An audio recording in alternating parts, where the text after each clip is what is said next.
What's up guys? I'm gonna make myself a very unpolished video, mainly because we are testing out one of our 10 channel amps on a Tundra that had the factory amplifier, but it wasn't the JBL, it was the other amplifier. And I just wanted to kind of show you guys how you might want to wire it up in case you guys have a Tundra and you want to get rid of the factory amp and you want to add some woofers. We got a 10 channel amp. I'm gonna use our T-harness from our 5 channel amp, kind of Frankenstein it a bit, but I'm gonna show you how I did it. So let's go.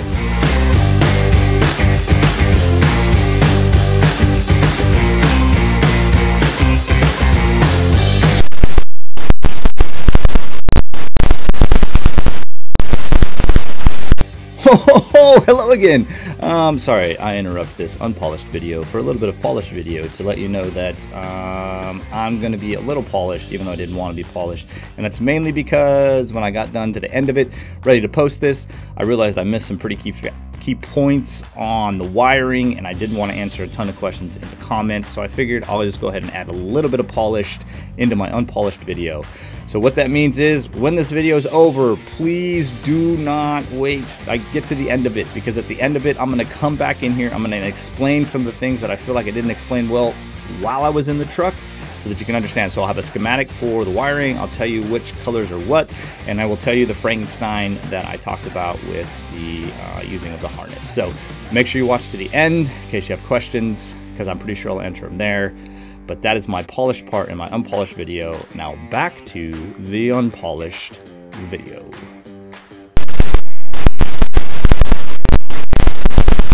Alright guys, so the first thing I'll show you is our T-harness for our amplifier. So we're actually putting in a T-style radio too, but this will work even if you're not. So if you know you have the factory radio, but we're going to use this T-harness because the center channel and the dash speakers actually get power from the radio and not from the amplifier underneath the passenger seat. So what I'm doing is I'm using this little T-harness to send my signal to these 3 speakers up front here. And you're actually just going to wire it left and right, because the center channel, the way they have it jumping together, it's pulling its signal. So that's what's happening up here is I'm getting the tweeters and the center channel from up here. Let me show you real quick what we did down here. So here's the factory amplifier. It gets mounted underneath the seat here. So I pulled it out and I took the signals going out from that amplifier to our individual speakers. So you can see our 10 channels here is wired up. Let me see if I can zoom it in okay for you. It's kind of dark. You can see we're going to use channels 1 and 2 for our dash, 3 and 4 for our front door speakers, 5 and 6 for our rear door speakers, and then 7 and 8 we're bridging, and 9 and 10 we're bridging. And we're going to put in a box with 2 10s, and this amp's going to sit nice and pretty underneath the factory front seat right here where the factory amp was. I just had to cut the air vent a little bit here so I could fit it. But I did want to show you guys, you know, just we're going to toss link in from our Gen 5, and then we're going to take those speaker outputs and we're going to have a smoke and sound system in this thing when it's all said and done. As simple as that. But that is taking a 10 channel amp, pulling out that factory little amp, and giving us some real power, all DSP. You guys can watch some of my stuff on these amplifiers with the app and everything.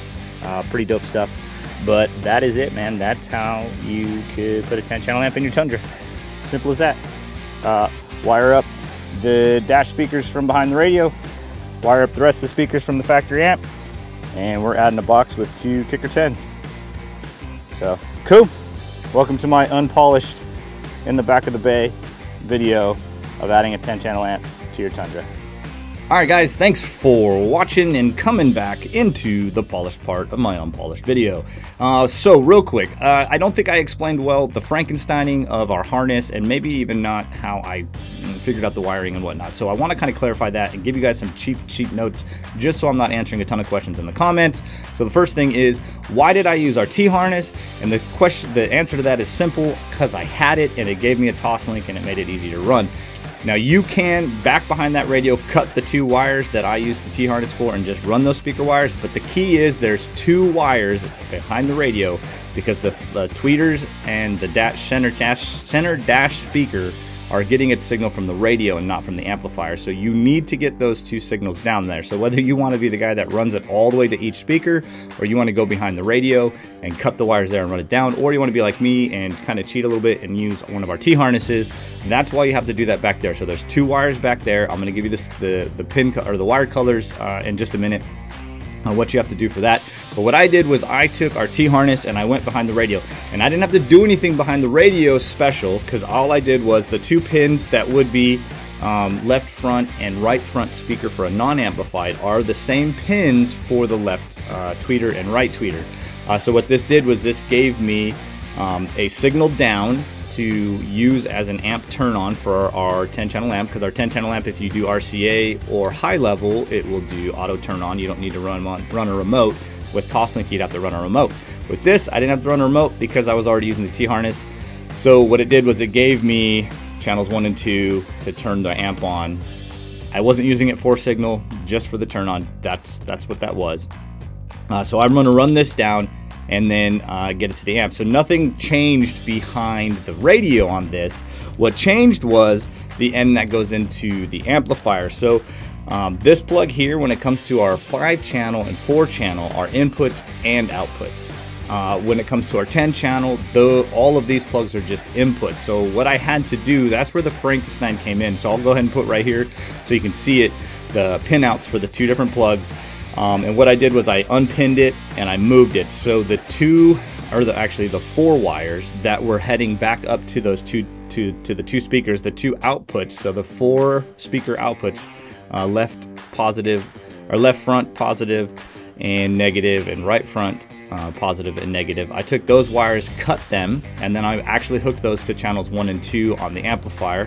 And then the ones that were coming from the radio side of things, so the signal side, I moved them so that they were channels 1, 2, 3, and 4's inputs, so that when I plug this into our amplifier, I wasn't using it for signal as far as audio, just for turn on, but that's what I did. So these are the pin outs here. You guys can see these here, hopefully, of what the two different plugs are. So if you happen to be the guy that's like, hey, I want to use this because it's going to give me the Toslink and I can do the Frankenstein stuff that John did, that's what I did. Was I moved the pins in this one so that my channels 1, 2, 3, and 4 inputs were the ones coming from the radio, and then I used the channel 1 and 2 outputs and put those directly to the amp.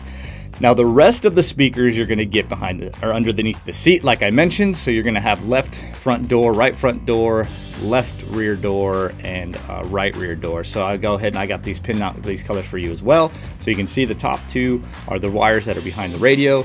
The bottom 4 are the ones that are going down here at the amplifier. And so these are just going straight up, cut the wire, connected to our amplifier. Channel 1 I used as left tweeter, channel 2 is right tweeter. Obviously channel 3 would be left door or left front door. Channel 4 was right front door. Channel 5 was left rear door. Channel 6 was right rear door. And then I bridged channels 7 and 8 for one 10-inch woofer and 9 and 10 for the other 10-inch woofer. And then we went in there and I got on the app and I did all the adjusting, setting up which channel was what and what the crossover points were. And actually, you know what, I've already polished this video, so if you give me 2 seconds, I'm gonna go ahead and grab my phone and I'll walk you through really quickly the app for when you're doing those 10 channels. So hang on 1 second. Zoop.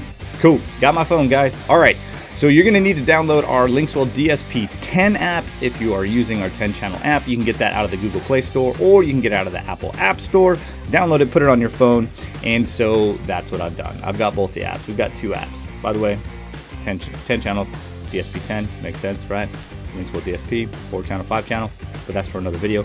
But we're gonna go ahead and open up the DSP 10, and the first thing you're gonna do up on top, you're gonna hit connect, and then it's gonna find the amp. You're gonna connect to it. I'm kind of in my office, not near the truck, so I can't really connect to it right now, but that's what you would do, is you would hit connect. And then once it's connected, it'll be green up on top. And really the key is gonna be in here in routing. This is gonna be the key. So when you tap channel 1, you're gonna tell it what speaker it is. So you can see there on the left-hand side, hey, this is this is gonna be my front left. And then actually, let me rewind that. Hit reset, guys. Hit reset, because otherwise it's already going to be locked in. Apologize.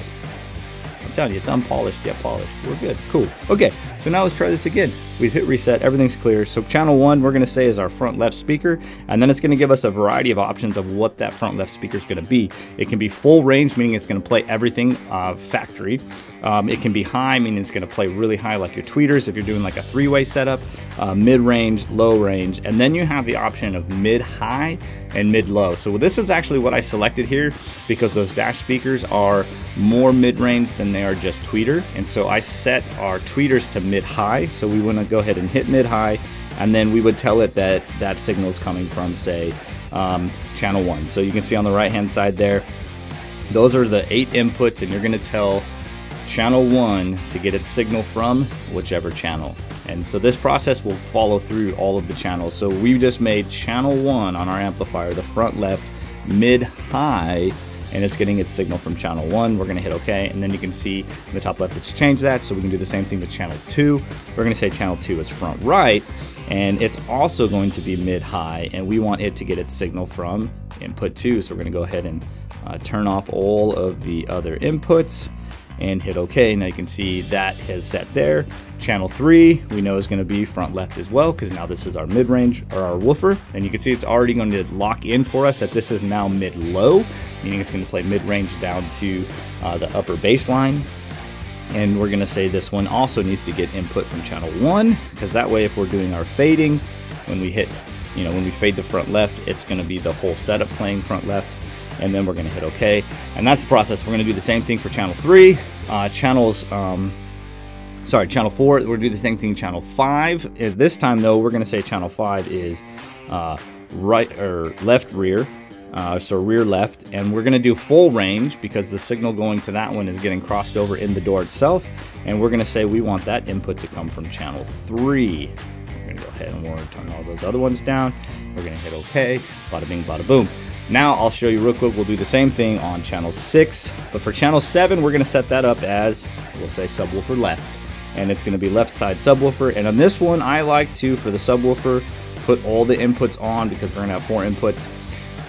It's a mono signal, and for me, if it can just pull all the signal from the entire thing, that means my bass isn't going to kind of fade just in case something's recorded like front and rear, because I want my bass to kind of stay steady and flat, but that's the way I'm going to set it up. So I'm going to say I want it to get its signal from all 4 of them.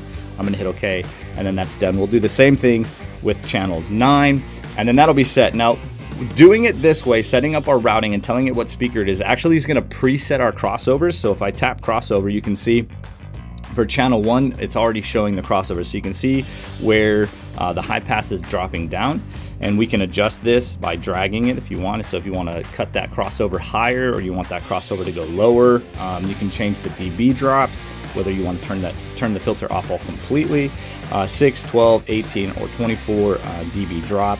You can change which version of, sorry about that, I just turned it off. You can change which version of filter you're using, whether you're using Butterworth, Bessel, or whatever your favorite one is there, guys. You can just kind of rock with whatever.